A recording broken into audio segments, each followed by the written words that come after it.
This is the story of Scarlett Hayes, a woman who thought she had found true love. But just 2 days before her wedding, her entire world collapsed.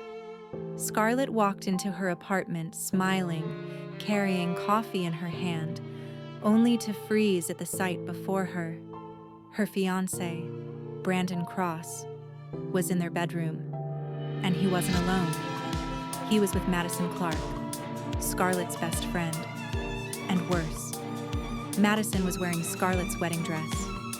Scarlett's hands trembled, her voice cracked. She screamed, "Brandon, in my dress? With her?" Brandon stuttered. Madison smirked, and Scarlett's heart shattered into a million pieces. Scarlett begged her parents for support, but instead of love, she received cold betrayal. Her father's voice was stern. "Scarlett, calm down. The invitations are sent. The money is spent. This wedding must happen." Her mother's words were even colder. "If you walk away now, we will cut you off. No money, no family, nothing." Scarlett looked at them in disbelief. The people who were supposed to protect her were pushing her back into the arms of the man who had destroyed her. And at that moment, Scarlett knew she had no one.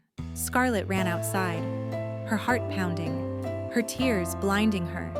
She had no plan, no direction. And then, she bumped into him, a stranger. His name was Grayson Carter.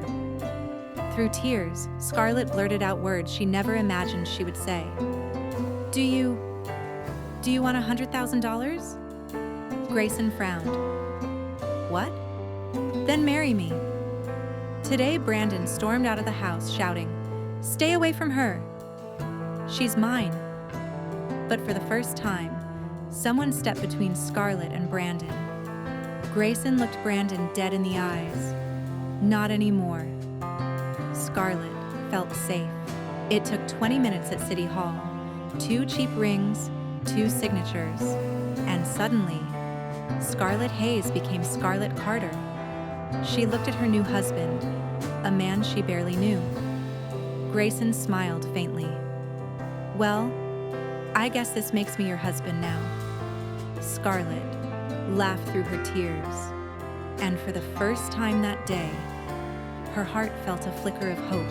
The days that followed were strange. Scarlett and Grayson were strangers, yet now they were husband and wife. At first, they barely spoke, but slowly, kindness replaced the silence. Grayson cooked her dinner. Scarlett left him notes on the fridge, and in those small gestures, Scarlett found something she had never felt with Brandon: respect. At night, Scarlett lay awake, staring at the ceiling. Memories of Brandon haunted her, his lies, his touch, his betrayal. But then, she glanced at the couch, where Grayson slept peacefully. He had given her the bed and taken the couch. No demands, no questions. Something Brandon never would have done. Scarlett smiled for the first time in weeks. 2 weeks later, Scarlett ran into Brandon again. It was at the grocery store. Brandon's smirk returned the moment he saw her. "Scarlett, come on. You don't love him. You still belong to me?" Before Scarlett could respond, Grayson appeared. His hand slipped gently around hers, and with calm but deadly eyes, Grayson said, "She belongs to no one. But if she chooses me, then you'll never touch her again." Scarlett's heart raced, not with fear, but with something she hadn't felt in years: security. That night, Scarlett cooked for Grayson. They laughed, they teased, and somewhere between the spilled wine and burnt pasta, Scarlett realized she was smiling again. Her heart skipped, not because of fear, but because of him. When Scarlett's parents found out about the sudden marriage, they were furious. Her father slammed the table, Scarlett, annul this nonsense. Grayson is beneath us. Her mother's voice cut sharp. You embarrass this family. Fix it, or never come home again. Scarlett's eyes welled with tears, but this time, she didn't bow her head. She looked at them and whispered, I'd rather be poor with someone who respects me than rich with someone who destroys me. Brandon wasn't done. Late one night, Scarlett received a message, a photo of her and Grayson, and a note. You will regret choosing him over me. The threats grew. Phone calls, letters, even someone following her car. Scarlett's hands shook. Fear returned. But Grayson tightened his grip around her. He won't touch you. Not while I'm here. Brandon's obsession grew dangerous. One evening, Scarlett came home to find her apartment door unlocked. Inside, the lights flickered. And there he was, Brandon, waiting. Scarlett's heart froze. But before Brandon could move, Grayson stormed in. The two men clashed. Fists flew. Glass shattered. Years of Scarlett's pain erupted in that fight. At last, Brandon was dragged away by the police.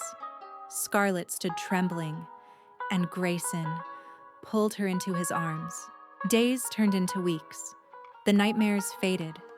Scarlett was no longer broken. She was healing.